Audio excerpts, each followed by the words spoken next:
자, 우리 69쪽 되겠다. 그치?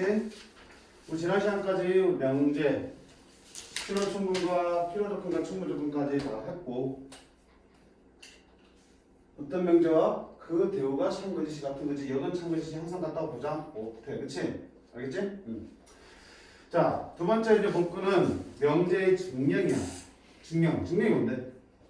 어떤 명제가 참임을 보여주는 과정들이잖아. 그치? 어떤 명제가 참임을 이미 알려진 사실들이나 또 정의 등을 이용해서 보여주는 거야. 증명이야.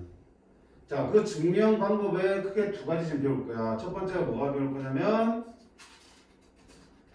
대구를 이용한 증명. 두 번째는 좀 이름이 생소한데 귀유법이라는 걸 배울 거야. 자, 먼저 대우를 이용한 증명은 편해. 근데 대우가 뭔지 알잖아.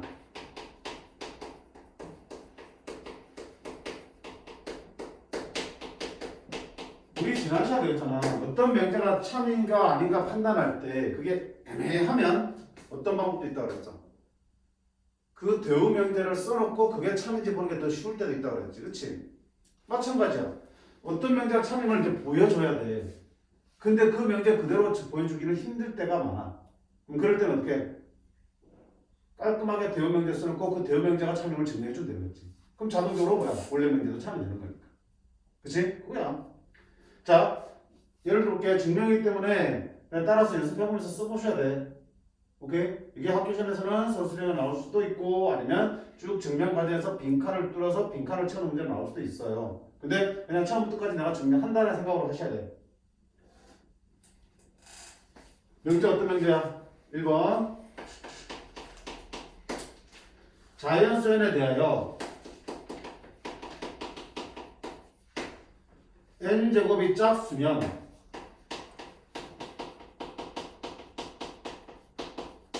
n도 짝수이다라는 명제를 보여줄게. 증명입니다. 자, 근데 n제곱이 짝수면 n도 짝수이다. 물론 뭐 예를 들어서 몇 개 해보면 맞네 라고 할 수 있겠지만 그 예만 몇 개 가지고는 증명을 할 수 없죠. 왜냐면 모든 n에 대해서 다 확인을 시켜줘야 되는 게 정상이니까. 자, 근데 그렇지 않고서 n제곱이 짝수가 되면 n이 짝수라는 걸 어떻게 보여주지? 자, 애매해서 뭐 해볼 수 있겠어? 너희 대우명제를 써볼 수 있겠죠. 대우명제는 뭐냐?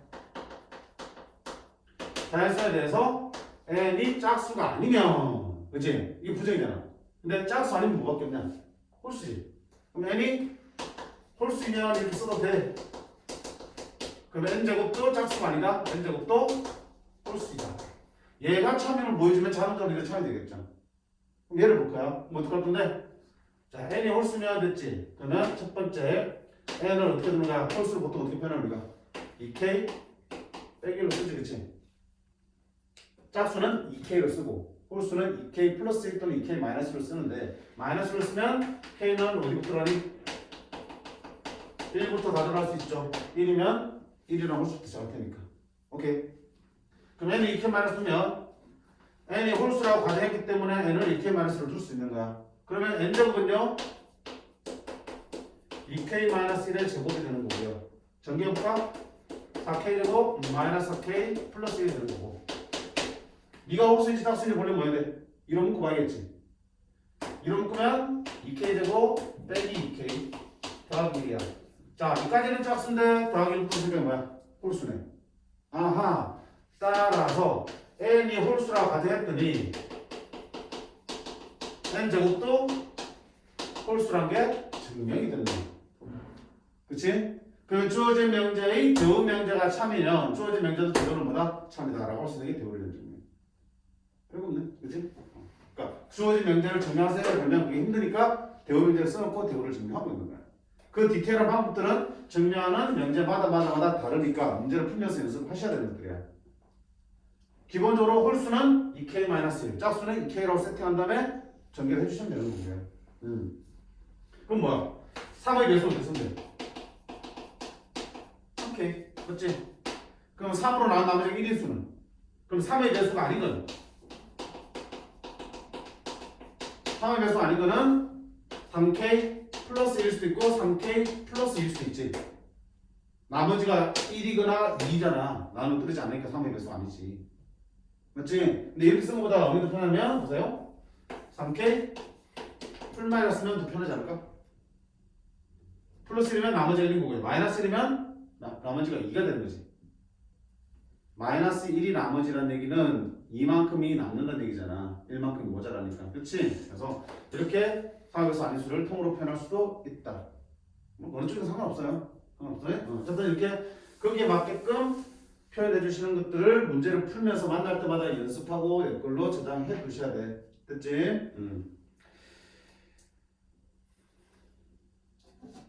그래서 이거는 모르면 질문하는 부분이 아니고 모르면 해설지를 보는 부분이야. 그치? 해설지 보시면 되는 거야. 별 힘들지 않으니까. 자, 그다음 두 번째가 뭐냐면 귀류법이야. 자, 귀류법은 뭐냐면 주어진 명제가 참임을 증명하기 위해서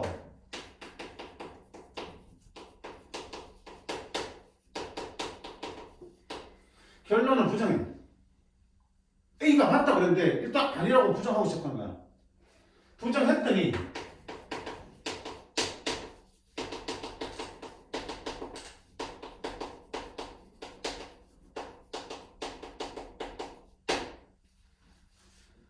A가 맞는 거를 A가 맞다가 참인 걸 보여주고 싶어. 그래서 일단 뭐 하는 거야? 일단 A가 아니라고 가정해버린 거야. 그 A가 맞는 걸 아니라고 가정했더니 막 하다 보니까 뭔가 모순이 생겨. 왜 모순이 생기는 거야? 맞는 걸 아니라고 했기 때문에 모순이 생긴 거야. 그러니까 A가 맞다라고 결론 내는 게 비율법이야. 막 이게 사람이 아니래. 사람 맞는데 사람 맞다고 보여주기 위해서 일단 사람이 아니라고 가정했어. 근데 쳐다보니까 뭐 사람처럼 밥도 처먹고 똥도 싸고 잠도 자고 그지? 코도 파고 막 이런 거야. 아무리 쳐다봐도 사람이 한 짓을 다 하고 있으니까 뭐야? 사람이 아니라는 게 모순이 생기지, 그치? 그게 뭐야? 애초에 사람인 걸 사람이 아니라 했기 때문에 사람이 맞습니다. 이게 뭐야? 사람 맞습니다. 이렇게 되는 거야. 이렇게 허접하게 얘기해주면 그런 뉘앙스야. 무슨 말인지 알겠죠? 길법입니다. 근데 사실 어떻게 느낌이 비슷하잖아. P면 Q이다를 밝히기 위해서 대우를 했으니까 not Q이면 not P다가 참여를 보여준 게 대우리는 증명이잖아. 그러면 P가 맞다는 걸 밝히기 위해서 Q가 맞다는 걸 밝히기 위해서 Q가 아니라고 먼저 해버린 거야. 결론을 부정해버렸지. 그랬더니 전제인 가정인 P에 부정이 생겼어. 모순이 생겼단 말이야. 그러니까 어떻게 보면 되게 느낌이 비슷한 부분이야. 비율법이나 대우리는 증명이야. 결론을 부정해서 전제가 아니다. 전제에 모순이 생기는 거고 전제를 비롯한 모든 일반적인 사실에 어느든 모순이 하나 생기면 너는 결론을 부정한 게 잘못됐다. 결론은 3이다. 라고 하는 게 비율법이야. 자, 볼게. 필수의 1번 보시면 루트 2는 무리수다. 자, 얘가 참여를 보여주고 싶어. 무리수라는 거 어떻게 보여줄 거야? 방법이 없네. 무리수 맞는데 뭐 그 말 하면 안 되지, 그치? 법에 달라서 보여줘야지. 그러니까 방법이 없어서 어떻게 하냐면 일단 결론을 부정하는 거야. 그래서 루트 2는 무리수가 아니라고 가정하자. 그럼 무리수가 아닌 걸 뭐라고 불러 우리가? 유리수라고 부르지. 어차피 두 개밖에 없잖아. 무리수의 부정은 무리수가 아니라 유리수다. 루트 2는 유리수라고 가정을 해본 거야. 결론을 부정해본 거야. 그러면 루트 2는 유리수니까 유리수는 어떻게 나타냈어요? 분수꼴로 나타냈으면 쓰죠. n분의 n을 쓸 수 있지. n은 서로 소인 마이너스. 유리수라는 기하분수로 나타낼 수 있으니까 분모분자 약분이 안 되는 서로 소인 자연수로 표현할 수 있겠죠. 됐지? 그러면 갖다 곱하면 n은 루트 2n이고 양변 제곱하면 n제곱은 얼마다? 2n제곱이지. 됐니? 그럼 보세요. n제곱은 짝수죠. 왜? 2 곱하기 9로 표현할 수 있으니까 짝수잖아.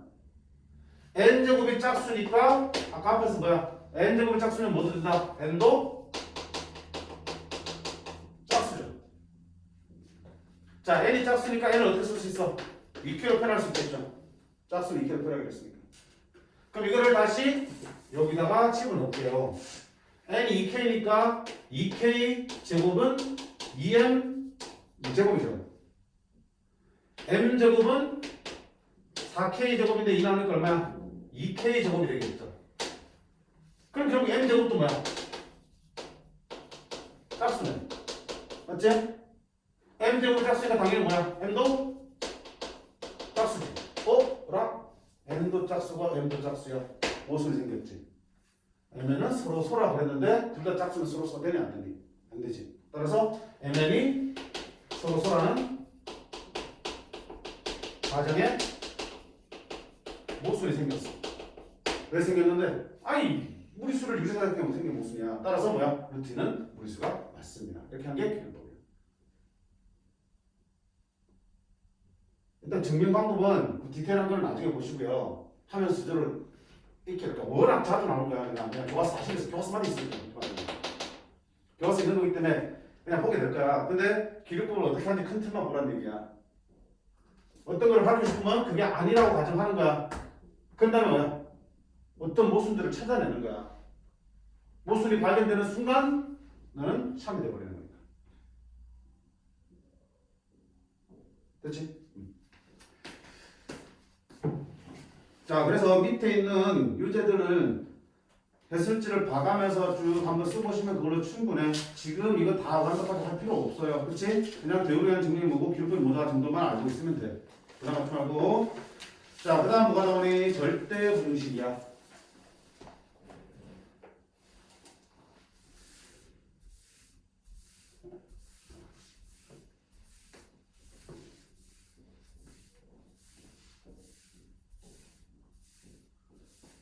자, 우리 등식. 등식이 뭐야? 등호가 있는 식이 등식이지. 등식은 크게 무슨 식과 무등식이 있었어? 항등식. 항상 성립하는 항등식과 특정한 x값에 대해서만 성립하는 과항등식 두 가지 나올 수 있었죠. 항등식은 x값에 관계없이 항상 성립해. 따라서 여기서는 해를 찾는 게 의미가 있어 없어? 없죠. 해는 모두 실수니까. 여기서 뭔가 보니 미정계수 나오는 거. 수치대입법, 계수비교법. 항등식은 미정계수 찾는 거야. 방정식은 특정한 x값에 대해서만 참이 되는 거니까 그런 x값을 찾아야겠지. 그게 목적이야. 근 또는 해를 구하는 거겠죠. 자, 마찬가지로 부등식도 부등식은 부등호가 부등식이지. 부등호는 좀 동료가 많네. 크다, 작다, 크거나 같다, 작거나 같다. 그지? 부등식도 두 가지가 있어요. 항상 성립하는 부등식인데 그걸 우리가 뭐라고 하냐면 절대 부등식이라고 해요. 항상 성립하는 x값에 관계없이 항상 성립하는 부등식을 절대 부등식이라고 해요. 그러면 반대로 특정한 x값에만 성립하는 우리가 일반적으로 푸는 부등식 있지. 그런 어떤 x에 대해서만 참이 되고 어떤 x는 거짓이 되고 x 그 부등식이 참이 되는 x값을 찾는 게 부등식을 푸는 거잖아. 해라 부르고 그런 부등식을 우리가 조건 부등식이라고 불러. 이름 몰라도 상관없어. 자, 절대 부등식이 뭔지 알면 돼. 뭡니까? 항상 성립하는 부등식. 얘들은 뭡니까? 실수 x에 대해서 x제곱 플러스 1은 항상 어때? 1보다? 0보다? 크죠? 실수 제곱하면 무조건 0 이상이고요. 1 더하니까 당연히 1 이상 나오겠죠. 0보다 클 수밖에 없죠. 이런 절대 부등식이죠. 됐지? 그럼 이런 절대 부등식도 항등식과 마찬가지로 이걸 만족할 x값 찾는 짓은 안 하잖아. 무조건 다 성립하는데 뭐. 그럼 절대 부등식에서 뭡니까? 아, 이 절대 부등식은 얘를 항상 성립한다는 것을 보여주는 증명을 하는 게 목적이야. 그리고 그렇게 증명된 절대 부등식은 다른 부등식의 풀이나 대소 비교에 활용할 수 있는 거지. 항상 성립하는 거니까. 오케이. 그래서 증명하는 걸 먼저 볼 텐데, 자, 부등식의 증명은 결국 부등식은 뭘 하는 식이야? 크기를 비교하는 식이잖아. 크다, 작다, 크다, 작다, 작다, 작다. 그럼 부등식을 증명하는 방법은 누가 큰지 보여주면 되는 거야. 그렇지? 그러면 결국 대소 비교라고 그러지? 크기 비교하는 거? 대소 비교를 하게 되는데 증명 과정에서 대소 비교를 하는 방법 중에서 제일 많이 쓰는 게 뭐야? 둘을 뭐 하는 거? 빼는 거잖아. 그치? 빼서 0보다 크면 누가 큰 거야? A가 큰 거고요. 0보다 작으면 B가 큰 거고요. 0이 되면 둘 같은 거잖아. 가장 많이 쓰는 대소 비교가 둘이 차를 구한다. 그게 0보다 크냐 작냐 같냐를 보는 게 첫 번째. 그리고 가장 많이 쓰는 방법. 자, 두 번째는 그냥 빼기 힘들면은 제곱의 차를 구하는 경우가 있어. 제곱의 차가 0보다 크냐, 작냐, 0이냐 비교하는 게 있어. 자, 왜 제곱의 차를 이용합니까? 그냥 빼기 힘든 경우에. 뭐 때문이지? 루트가 있거나 절대값이 있을 때는 루트 빼기 루트 하면 계산돼 안 돼? 힘들지? 그 다음에 절대값 빼기 절대값 해도 절대값을 풀지 않는 이상 풀기 힘들지? 그럴 때는 뭐 하면 돼? 제곱 쳐버리면 루트는 사라질 거고 절대값도 제곱 치면 의미가 없어지지. 절대값 날릴 수 있다. 보통 이런 경우에는 그냥 빼지 않고 제곱해서 빼는데, 자, 제곱해서 빼서 그 결과를 가지고 A가 B보다 크다 작다 판단하려면 결국 뭐야? 둘 다 양수라는 조건이 있어야 됩니다. 그치? 왜냐면 뭐야? 누가 크니? 야, 그치? 근데 제곱해봐. 음수일 때는 제곱의 차례에 의해서 크기 비교하면 돼, 안 돼? 뒤바뀌잖아. 안 돼요. 그리고 하나가 야, 그치? 부가 달라도 안 된다고요. 결국 제곱의 차례에 의해서 크기를 비교하려면 둘 다 양수끼리 비교할 때만 가능하다는 얘기야. 자, 다시 그냥 빼는 게 일반적인 크기 비교인데 언제 제곱의 차례 이용한다고요? 루트나 절대값이 있어서 계산이 곤란할 때 제곱의 차례 이용하는데, 그러려면 반드시 뭐 해야 되니? 둘 다 양수란 걸 확인하셔야 되는 거라고 했습니다. 자, 그 다음 간혹 드물게 어떻게 비교하는 거냐면 이렇게 B를 이용해서 비교하는 거겠죠. 분모 분자에 올려가지고요. 얘가 이제 기준이 누가 되니? 0이야? 1이지. 얘가 1보다 크면은 분자가 큰 거고요. 1보다 작으면 분모가 큰 거고요. 1이면 둘이 같다는 얘기지. 자, B를 이용할 때는 기준이 되는 게 뭐야? 1을 기준으로 보는 거야. 1보다 큰지 작은지 1인지를 보는 거겠죠. 이런 경우도 있어. 근데 거의 여기서는 쓰임이 없다고 보시면 돼. 오케이? 그래서 크게 이 두 가지를 가지고 절대부등식을 증명할 거야. 그냥 빼거나 빼기 곤란하면 제곱해서 빼거나. 자, 근데 이것도 쉽지 않아요. 그리고 다음 중 절대부등식인 걸 찾아라, 아닌 것을 찾아라 하는 문제들도 막상 보면은 아리까리한 것들이 참 많아. 여기도 공부가 많이 필요한 거야. 첫 술에 배부를 수 없는 단원이라고요. 수없이 많은 절대부등식과 그 비스무리하게 생긴 것들이 있어요. 그걸 어떻게 돼? 공부 많이 하면서 여러 부등식을 접해보면서 아, 너는 절대부등식 같은데? 아니네. 넌 아닌 것 같은데? 맞네. 이런 식으로 경험치를 많이 쌓아가야지 조금 숨통이 트여. 그러니까 첫 술에는 헷갈리는 거 많을 거라고 미리 얘기합니다. 오케이? 헷갈리는 게 있으면 해설지 참고하면서 아, 이런 게 참이네. 절대부등식 맞네. 이런 것만 확인하시면 돼. 그리고 눈에 조금 익혀주시면 되겠다. 자, 필수에서 한번 볼게요.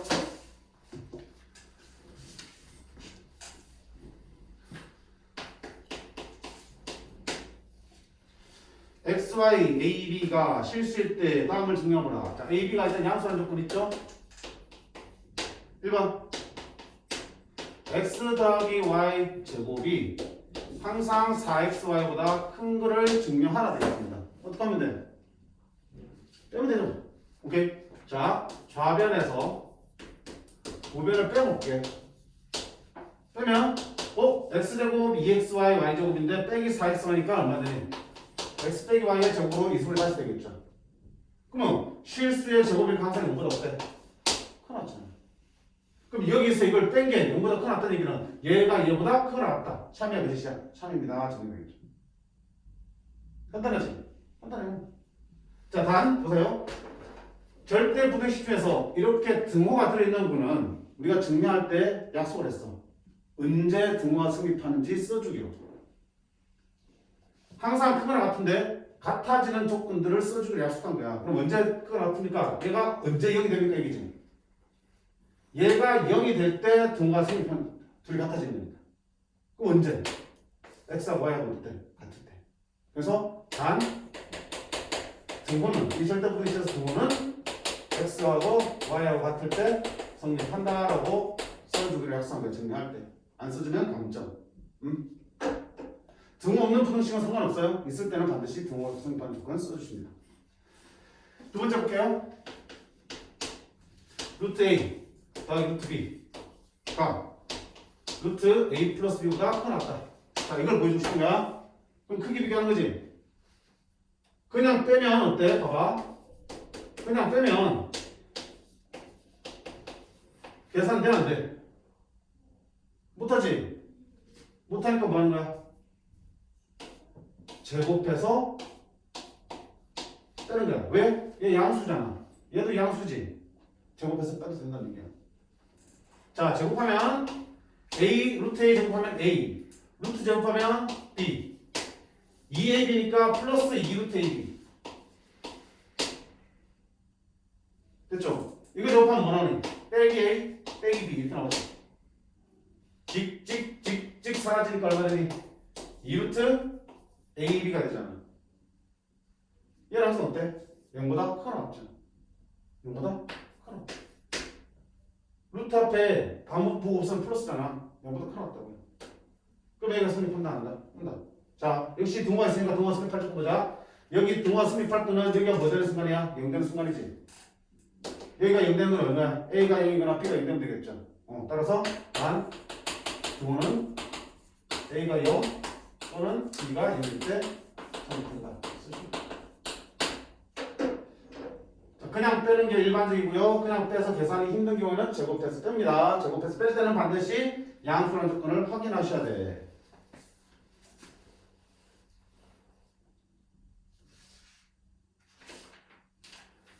마지막으로 하나 볼게. 3-2번 볼 텐데 보세요. 이거는 자 역시 교과서에 실려 있는 거니까 잘 보세요.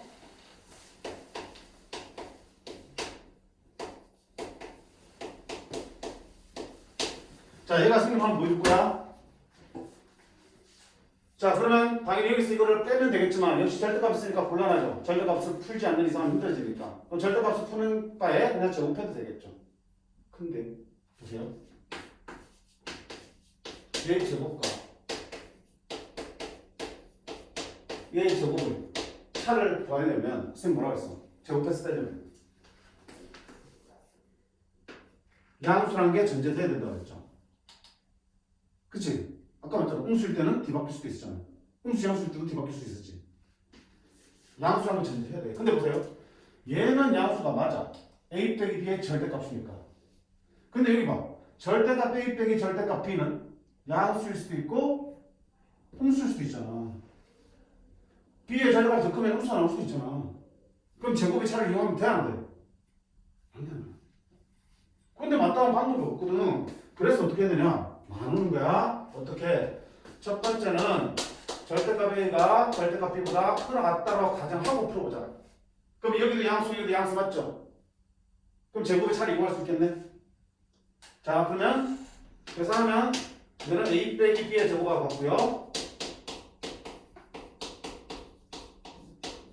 정리합니다. A제곱 마이너스 2AB 플러스 B제곱. 자, 절대값 A 제곱하면 그냥 A제곱과 똑같죠? 제곱하는 순간 절대값 의미 없어지니까 마이너스 2 절대값 A 곱하기 절대값 B지. 절대값 A 곱하기 절대값 B는 AB를 곱한다면 절대값 써도 되겠지. 양수 만들어서 곱하나 곱한 다음에 양수 만들어나 똑같을 거 아니야. 그 다음에 절대값 B의 제곱은 그냥 B제곱. 자, A제곱, A제곱, B제곱, B제곱 날라가니까 결국 뭐야? 플러스 2 괄호하고 절대값 AB 빼기 AB 이렇게 정리돼요? 자, 얘가 0보다 큰지 작은지 보자는 얘기야. 그럼 여기서 어쩔 수 없이 절대값을 풀어야겠죠? 오케이. 자, 만약에 AB가 0보다 크거나 같으면 얘는 AD 나오고 AB 빼기 AB가 얼마 되느냐 시간? 0이 되겠죠. 만약에 AB가 음수면 얘 뭐로 풀면 마이너스 1로 나오겠죠. 또 마이너스 AB지. 마이너스 2AB지. 근데 AB가 음수잖아. 음수에다 마이너스 곱했으니까 마이너스 AB는 뭐가 되니? 양수지. 이 식은 AB가 0 이상일 때 0이 되고요. AB가 0보다 작으면 양수가 나온다고요. 그러니까 얘는 0 이상이라고 볼 수 있겠죠. 그러면 이걸 제곱해서 이걸 제곱한 게 0 이상이라는 얘기는 얘가 얘보다 크다 같다 성립하겠네. 됐어요? 둥어가 있으니까 단 둥어는 언제 성립했니? 이때 언제죠? 이거 언제 됐니? AB가 이상일 때 성립하는. 자, 그럼 두 번째는 어떻게 돼? 선생님, 얘보다 얘가 더 클 수도 있잖아요. 됐지? 이럴 수도 있잖아. 그럼 이럴 때는 제곱의 차이 이용하면 돼, 안 돼? 안 되지? 얘가 양수고 얘는 음수니까. 뭐야? 따질 것도 없네. 이렇게 되면 좌변은 무조건 뭐야? 양수. 우변은 뭐야? 절대가 뼈니까 음수. 그럼 당연히 양수 음수가 크잖아, 그렇지? 이런 경우에도 이 부분식 성립한다 안 한다? 하죠. 경우를 나누어 보니까 양쪽 다 성립하네. 그래서 너는 절대 부등식이 맞네. 뭐가 추가된 거야? 왜? 얘가 항상 양수라는 보장이 없기 때문에 양수일 때, 음수일 때를 따로 나눠서 본 거야. 음수일 때는 그냥 쉽게 적으면 되잖아. 양수일 때는 하던 대로 제곱을 잘 이용한 거지. 됐지? 쪼갠 이유만 정확하게 보시면 돼요. 오케이? 쪼갠 이유. 제곱의 차를 이용하려면 양수와 양수의 크기를 비교할 때만 쓸 수 있으니까. 그게 아닐 수도 있으니까 도를 나눠본 거다. 라고 정리하시면 되겠다. 됐지? 그게 이제 빈칸에 네모안에 쫙 쓰는 거야. 네모 박스 안에. 천천히 보시면 그 의미만 이해하시면 충분해요. 지금 증명에 너무 목매지 말라고 했어. 그치? 자, 오늘 여기까지 하고요. 뒤에 남아있는 이 절대부등식 중에서 가장 중요한 절대부등식이 산술기하 평균 그리고 코시-슈바르츠 부등식인데 코시-슈바르츠 부등식은 교육과정에 좀 빠진 지가 됐어요. 그래서 꼭 필수는 아니지만 간단한 거니까 같이 볼 때 한번 보도록 하겠습니다. 매우 중요합니다. 산술기하 평균. 그래서 오늘 그냥 정리한 가변명으로 한 번만 여기 있는 문제들만 증명해 주시면 될 것 같아요. 됐죠? 수고 많으셨습니다. 눌러주시고